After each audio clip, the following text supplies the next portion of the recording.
Okay, so we have coffee, and this is chocolate chip pumpkin bread made from the pumpkins outside.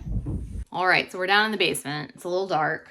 I just put this up. There's a couch in here. I just put this up so that we could see a little bit better. This is my pantry. So when I watch videos on YouTube of homesteaders, they always have these beautiful deep pantries with lots of home-canned, homegrown food. And I do have some of that, but I'm not up to that level yet. So when I started, I was like, I'm just going to put together the pantry and then try to replace these things with homegrown, home-canned food and see how much I can actually grow and preserve. This also will give me a very good visual representation of like how much are we still relying on the grocery store, which right now is still a good amount, really. So the goal is to eventually have a deep pantry full of things that we produce here ourselves, but we are not there yet, and that's okay because this is the first year that we've started kind of taking the whole thing seriously, or at least more seriously than we have in the past. So I'm just going to show you what we have going on. Let's just do it. So start here. These are the onions that we grew this year. It's not a lot. It's better than any other year because I've never done it before. So I've never preserved onions before. So for us, this is good. I let some of them go too long and then they didn't dry, but that's okay. Learning. So this is what we have. This is not enough for a whole year. If you cook, like you use onions every single day, this is definitely not enough, but at least it's more than we had, which was none. Oh, and the garlic is still upstairs, so I didn't bring it down here yet. We'll move along. And this one is rice, and then I have 2 other buckets of rice elsewhere. These 2 are flour, and then also this is all flour. And then I'm not sure if it's sugar or flour that's in this black box right here. So if it's not sugar, then I need to get more sugar. As far as the flour goes, you look at that and be like, oh my gosh, that's so much flour. I mean, so we have easily 200 pounds of flour. That's not that much. We'll go through a 25-pound bag of flour in 1 month if I'm not like buying bread and stuff like that. And even if I am buying bread, like it goes fast. I got 3 growing boys. We eat food. You don't realize how much food you actually eat until you're making it all from scratch and paying attention. Here I have a bag of different beans. Oh goodness, that was black beans. Different beans, chickpeas and whatnot. This is super important box. This is chocolate chips. Up here, I really like pasta. I like a lot more than rice. So here's the different pastas. I just buy them whenever they're on sale. I pick up a bunch. Then we have oats. Got a bunch of different oats. Then we have macaroni and cheese. So that's the other thing. Like you're going to see some stuff where it's like, oh my goodness, boxed macaroni and cheese. Yeah, well, my kids eat it and it's easy, especially on days where I'm just like, no, I'm not. I just can't. Boxed macaroni and cheese. Coffee. Coffee and chocolate chips. Most important part of the whole thing. So over here I have peanut butter, and then I have some peanut butter that was in the recall that I still haven't done anything with. So I have peanut butter and then jelly, and actually I'm out of jellies. This is mulberry jelly that I canned. This is a peach preserves that my mom canned and gave me. I had stopped buying more jelly because I was like, well, I'm gonna grow jelly and make my own jelly, but like, didn't happen.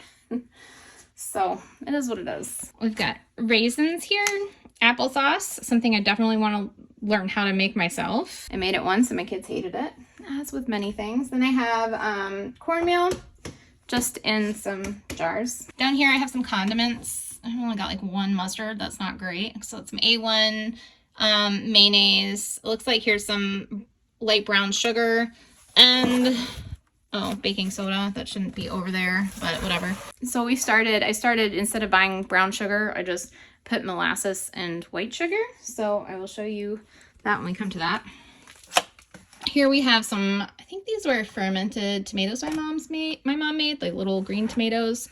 This is some of her zucchini relish.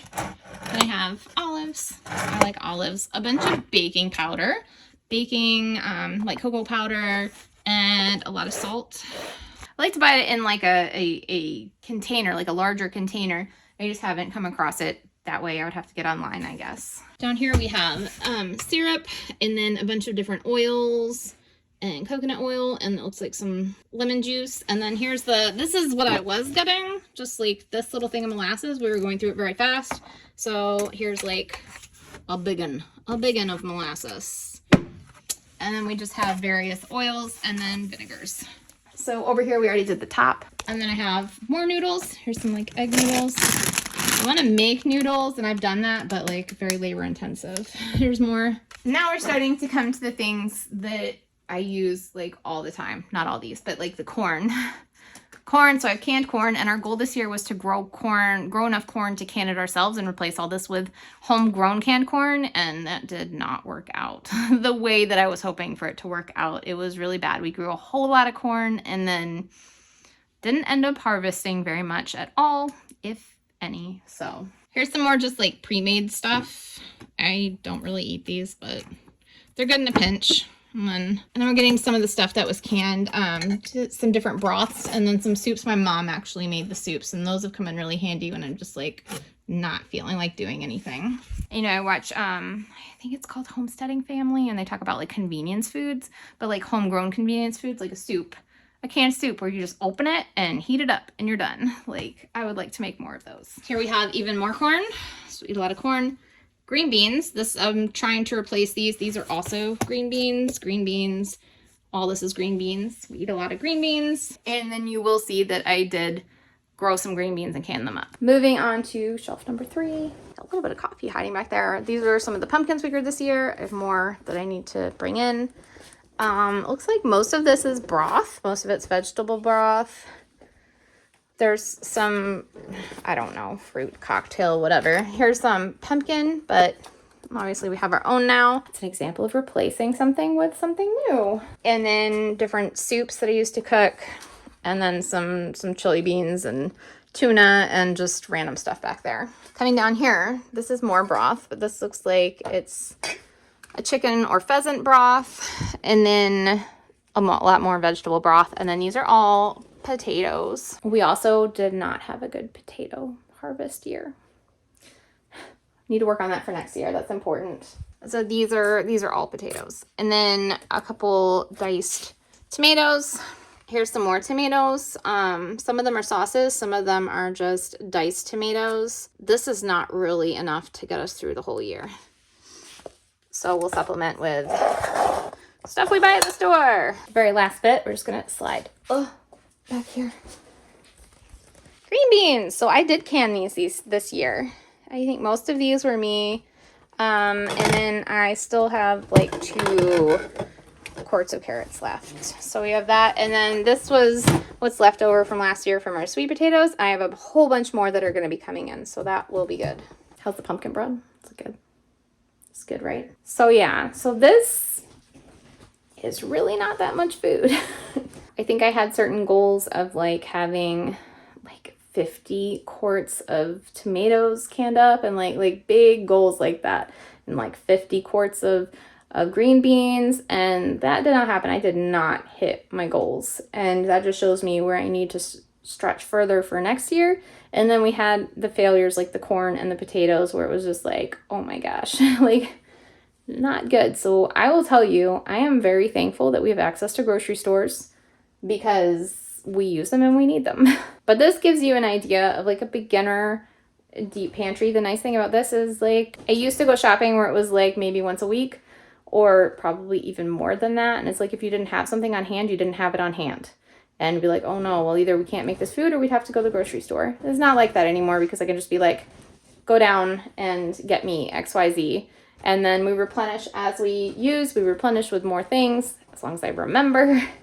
And this way also you can buy things when they're on sale, not just like when you need them. This is kind of a documentation also. I'm hoping next year to see vast improvement. That will be awesome. So what does your pantry look like? What do you have in it? Thoughts? Other than that, enjoy your pumpkin bread and your coffee, and I'll catch you later.